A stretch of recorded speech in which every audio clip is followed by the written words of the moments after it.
Adam Weishaupt from Southern Virginia Security. Mr. Myros, I was wondering if you could address the supply chain vulnerability. You've got Harris Corp has what, 90 countries? And, yes, we're a global company, right? And the number of countries changes on a week by week basis. See, I think that's an excellent question because it starts us at a better discussion in most of this area, because a lot of folks immediately want to talk cybersecurity.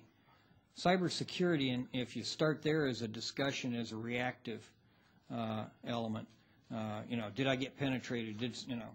And I look at that as you go to the state fair and it's a whack-a-mole. Those wooden squirrel sticks his head up and you whack it, and so now you don't see it, but he's not gone, kind of thing. And a lot of how vulnerable you are at the end is how good you are at building the network in the first place. And we at Harris work very hard at building good networks so that the outcome is you're not in the reactive mode.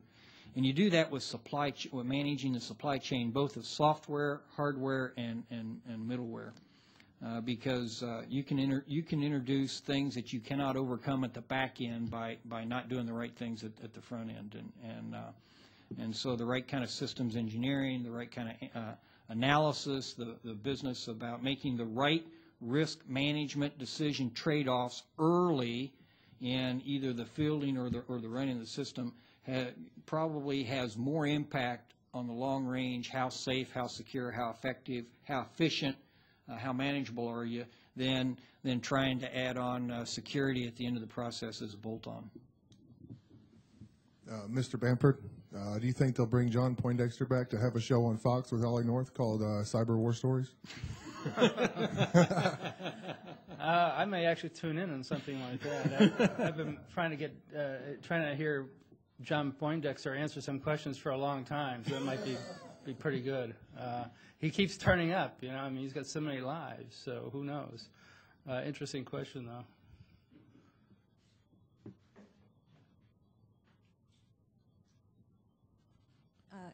Hello.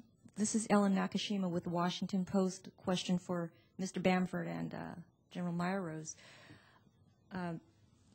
Jim, you noted that President Obama said he would bar monitoring of the private sector networks, but that you don't see how that's possible when the NSA is already monitoring private sector networks.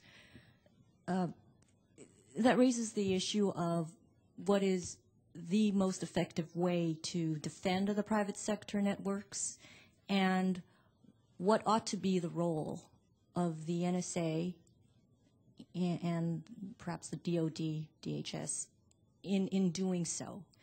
Could both you and Mr. Myros address that, please? Yeah, I've thought about that numerous times, and I haven't really come to an answer myself. I mean, the argument that NSA makes, which is a valid argument, is that they've got the tools, they've got the personnel. I mean, they've got it all, it's true. I've been very favorable to NSA at times. They had a book signing for me on my earlier book, and I've been very critical about them at times when they were doing the warrantless eavesdropping. So, I'm not sure. I'd like to have NSA play a major role in it, but the problem is the lack of oversight. We didn't know. It was only the New York Times that found out about the warrantless eavesdropping. It certainly wasn't Congress. So I mean, just from my own viewpoint, I could see NSA playing a role in it, but I'd like to have a lot more oversight. Like I said, have a very powerful cyber person with a deputy who has a history of civil liberties in the cyber field that would have access also to see that something bad isn't being done. But it's a very big dilemma, because what you're dealing with is a world without borders. The phone call from London to Tokyo will go right through the U.S., and for a millisecond it's a domestic call, but it's also basically a foreign communication, so it's extremely difficult, and I don't really, luckily I don't have to have those answers. I just have to ask the questions. But it is a very good question. I appreciate it. It is indeed, and this gets back to my blurring comment earlier. As most of you know who follow this, this was brought out in a big way early last summer with the passage of the new FISA law, the Foreign Intelligence Surveillance Act. And while that took care of a set of elements that were, that had come to the forefront, that needed to be fixed, that needed to be worked on, it didn't address the larger elements about what the role of government in general, which is something that we need to come to grips with as a society, legislatively, culturally, and technically. And then once you come that, then it's military and civilian. What's the proper agency?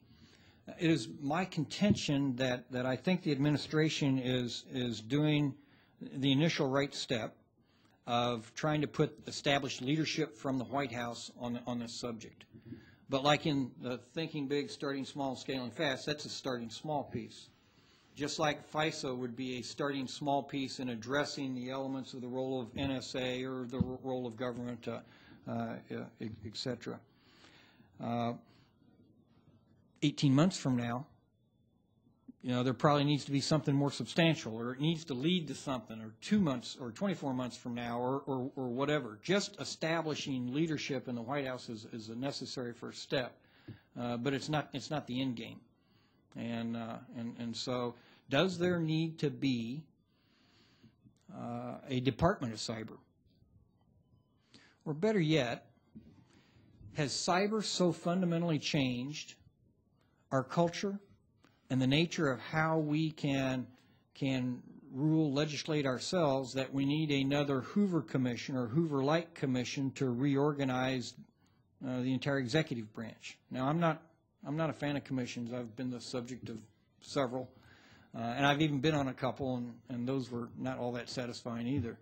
But the idea is that in the middle of the 20th century, it became obvious that the agrarian setup of particularly the executive arm of government was no longer able to deal with the industrial jet age governing of the country. And so, has cyber fundamentally changed that we need another Hoover-like commission? And if not, when will that happen? And when we go past the elbow in the curve, how long will it take us to realize that, oh, we should have done that last year or the year before?